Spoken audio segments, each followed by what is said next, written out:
दोस्तों नमस्कार, बहुत स्वागत आपका चौकस भारत में। मैं आपका दोस्त ब्रजेंद्र।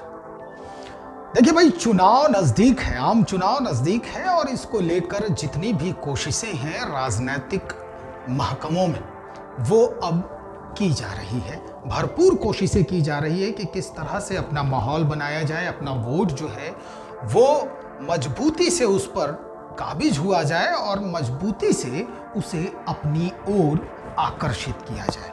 और इस बात को लेकर कई ऐसे सभा हैं, जनसभा हैं जो संबोधित किए जा रहे हैं, चाहे वो पक्ष वाले हो यानी सत्ता पक्ष में हो या फिर विपक्षी दल में जो लोग हैं वो अपने अपने स्तर से पूरी कोशिश कर रहे हैं जनता को लुभाने की, जनता में अपनी बात रखने की और ये बताने की कि हमने आपके लिए क्या किया है।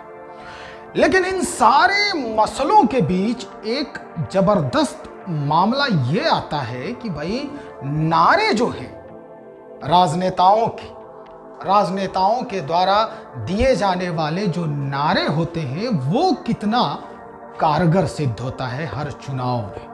आज हम इसी मसले पर बात करेंगे। आज इसी मुद्दे को लेकर हम आपके सामने आए हैं कि भाई नारों का जो रोल होता है इलेक्शन में वो कितना प्रगाढ़ होता है, वो कितना मजबूती से काम करता है, वो कितना फास्ट काम करता है और आम जनमानस पर ये कैसा असर डालता है।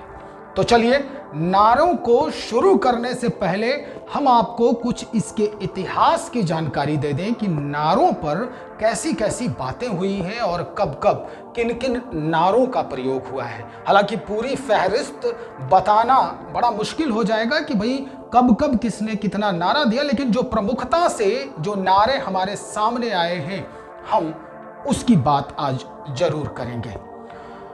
नारों को लेकर कई ऐसी चर्चाएं हैं कि भाई आज़ादी के तुरंत बाद एक नारा जो है वो लाया गया था हमारे बीच कि खरा रुपया चांदी का, राज महात्मा गांधी का। अब यहाँ से जो नारे हैं इसकी शुरुआत होती है और जैसे जैसे आगे बढ़ते जाते हैं, जैसे जैसे राजनीति का जो परिसीमन है, राजनीति का जो क्षेत्र है, आम जनता के बीच पहुँचने का, करीब जाने का जो क्षेत्र है, वो कैसे कोशिश होता है उन्हें बांधने का, हम और आगे बातचीत करते हैं। तो सबसे पहले आज़ादी के तुरंत बाद एक नारा लगा था खरा रुपया चांदी का, राज महात्मा गांधी का। कांग्रेस के तरफ से ये पूरी बातें जो है वो लाई गई थी नारों में और लगातार कई तब्दीलियां हुई। इमरजेंसी के वक्त में भी नारे लाए गए, उसके बाद भी कई नारे जो ऐसे हैं जो लाए गए और उसका प्रभाव भी देखने को मिला है। लेकिन अब हम सीधे उस मुद्दे पर पहुंचते हैं जहां हमें पहुंचना है। हम बात कर रहे हैं भारतीय जनता पार्टी की। भारतीय जनता पार्टी ने भी कई ऐसे नारे दिए जो पूरे राजनीतिक माहौल को बदलने में काफ़ी कारगर सिद्ध हुआ है। और अगर उन नारों की बात करें तो बीजेपी का सबसे चर्चित नारा रहा था कभी, अटल आडवाणी कमल निशान, मांग रहा है हिंदुस्तान। हाल के समय में भी कई नारों ने सुर्खियां बटोरी है। बीजेपी के तरफ से अच्छे दिन आने वाले हैं, सबका साथ, सबका विकास, सबका विश्वास, हर हर मोदी, घर घर मोदी, ऐसे नारों पर जो है वो सत्ता पर काबिज होती दिखी है भारतीय जनता पार्टी और इसका जनमानस पर भी जबरदस्त असर पड़ा है।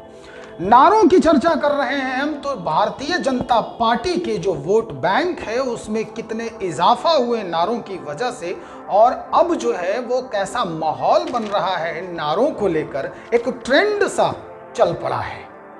तो सबसे पहले हम ये बताने का प्रयास कर रहे हैं कि जब भारतीय जनता पार्टी में नरेंद्र मोदी बतौर प्रधानमंत्री सामने आए और इनका नाम प्रधानमंत्री के लिए आया था 2014 में, तब उस वक्त नारे क्या दिए गए थे।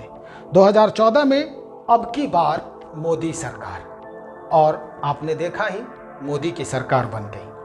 वोट जो है वो कैसे कैसे ग्रोथ करता है नारों के बाद, वो भी हम आपको बताते हैं। भारतीय जनता पार्टी ने टोटल 282 मत यानी 282 जो सीट है उस पर अपना कब्जा जमाया था बिहार की अगर बात करें तो 22 सीटों पर भारतीय जनता पार्टी का पूरा कब्जा था और एनडीए, उस वक्त भी एनडीए का ये था, लेकिन उसमें 337 यानी 337 और बिहार में 31 सीटों पर कब्जा किया था इस नारे ने कि अब की बार मोदी सरकार।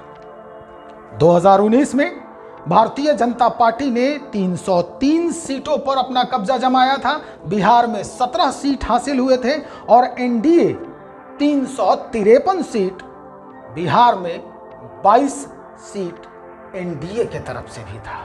तो आप देख रहे हैं कैसे कैसे इजाफा हो रहा है। और 2019 में जो महत्वपूर्ण नारा था नरेंद्र मोदी के तरफ से, मैं हूं चौकीदार, उसके बाद लगातार जो लोग हैं, जो मोदी के फॉलोअर्स हैं, वो अपने स्टेटस पर, सोशल मीडिया पर मैं भी चौकीदार, मैं भी चौकीदार, मैं भी चौकीदार, इस तरह के स्टेटस लगाने शुरू कर दिए थे। इस बार फिर जैसे ही बिहार में चुनाव के पहले नरेंद्र मोदी आए और जनसभा संबोधित किए तो यहां से भी उन्होंने एक नारा दे दिया। नारा क्या था भाई? यहां परिवारवाद की बात हो रही थी। परिवारवाद पर लगातार जो है वो कटाक्ष और जो बाण हैं वो छोड़ने का प्रयास किया जा रहा था। मोदी ने सारे बाणों को ध्वस्त करते हुए ये नारा दे दिया कि मोदी का परिवार। दरअसल ये कहा गया था विपक्षियों के द्वारा कि भाई इनका परिवार ही नहीं है, तो भाई ये परिवार का मर्म कैसे जाने। इन्होंने सारी बातों की अवहेलना की और करते हुए सीधा कहा कि भाई जितने भी भारत की जनसंख्या जो है, भारत की जनता जो है, वो हमारा परिवार है। तो चलिए इस बात पर भारतीय जनता पार्टी के एक नेता हैं प्रभाकर मिश्र, क्या कह रहे हैं अब वो सुन लीजिए। परिवारवाद किसी भी मुल्क की तरक्की में बाधक है, लेकिन यह देश की राजनीति का दुर्भाग्य है कि कुछ लोग परिवारवाद को अपनी राजनीति का बड़ा तमगा समझते हैं। चाहे पीएम मोदी हो, चाहे सीएम नीतीश कुमार, दोनों विकास पुरुष हैं और दोनों की राजनीति परिवारवाद से कोसों दूर है। दोनों परिवारवाद के घोर विरोधी हैं। लालू प्रसाद की राजनीति और उनकी सोच बंद कुएं की तरह है। वे अपने परिवार के आगे बढ़ ही नहीं सकते। इनकी राजनीति का एक ही मकसद है, अपने परिवार का हित साधना और भ्रष्टाचार के पैसे से अपनी तिजोरी भरना। पीएम मोदी ने लालू को अंधे कुएं से बाहर निकलकर नई सोच विकसित करने का पाठ पढ़ाया है। पीएम मोदी ने बता दिया कि देश की समस्त जनता ही उनका परिवार है। वे अपने इसी परिवार के लिए जीते हैं। उसी की तरक्की और खुशहाली उनका मकसद है। वैसे लालू को ये बातें समझ में नहीं आएगी, क्योंकि उन्होंने अपनी पत्नी और बेटे बेटियों के हित और उनके स्वार्थ तक ही अपनी राजनीति को सीमित रखा है। पीएम मोदी की उत्कृष्ट सोच की हर तरफ प्रशंसा हो रही है। भाजपा के सभी लोग अपने को पीएम मोदी का परिवार बता रहे हैं। इससे अब लालू की आंखें खुल जानी चाहिए कि पीएम मोदी का परिवार क्या है और कितना बड़ा है। तो सुना आपने, ये हाल है। दरअसल अब हम आपको बताते हैं कि 2024 में 404 पार करने की भी बात हो रही है इस नारे की बदौलत। और अब जितने भी भारतीय जनता पार्टी के फॉलोअर्स हैं या नरेंद्र मोदी के जो फॉलोअर्स हैं, वो भाजपा में हैं या नहीं है उससे कोई मतलब नहीं रखता है। लेकिन जो फॉलोअर्स हैं वो इस नारों को लेकर, इन नारों को लेकर अपने स्टेटस, सोशल मीडिया का जो स्टेटस है वो अपना बदल रहे हैं और लगातार देखे जा रहे हैं। प्रधानमंत्री के बिहार दौरे और अभिभाषण ने कई नेताओं के जो लाइन लेंथ हैं वो अब बिगाड़ कर रख दिए हैं। हाल फिलहाल में उसके बाद यानी प्रधानमंत्री के जनसभा के बाद जन विश्वास रैली लालू प्रसाद यादव के तरफ से हुआ, तेजस्वी यादव के तरफ से हुआ। गांधी मैदान में, पटना के गांधी मैदान में भीड़ भी जुटी थी और वहां से इसी बात को लेकर, इसी नारे पर लेकर लालू जी ने जबरदस्त प्रहार किया है कि भाई लोग कहते हैं परिवारवाद, परिवारवाद, परिवारवाद, उनका अपना परिवार क्यों नहीं बढ़ा। तो भाई इसका जवाब नरेंद्र मोदी ने आपको पहले ही दे दिया है। और जिस तरह का माहौल बनता है और इस बार 404 पार करने की जो बात हो रही है भारतीय जनता पार्टी के तरफ से, वो कितना अब सही जो मायने हैं इसके वो अब सामने आते हैं, सही जो तथ्य है वो सामने आते हैं। चूंकि आपने देखा ही कि किस तरह से नारों पर जो वोट के ग्राफ हैं वो बढ़ते दिखे हैं भारतीय जनता पार्टी के। और इस बार जो ये मोदी का परिवार, मैं मोदी का परिवार, इस तरह के जो नारे चल रहे हैं, इस बार क्या कुछ परिदृश्य बदलता है बिहार के राजनीतिक माहौल का, हम इंतजार करेंगे। और बहुत जल्द ही हम इस बाबत भी आपको एक अच्छी सूचना देंगे कि भाई कहां कौन नारा जो है किसके लिए फलीभूत हो रहा है। तब तक इंतजार करें, बने रहें हमारे साथ। बहुत शुक्रिया आपका।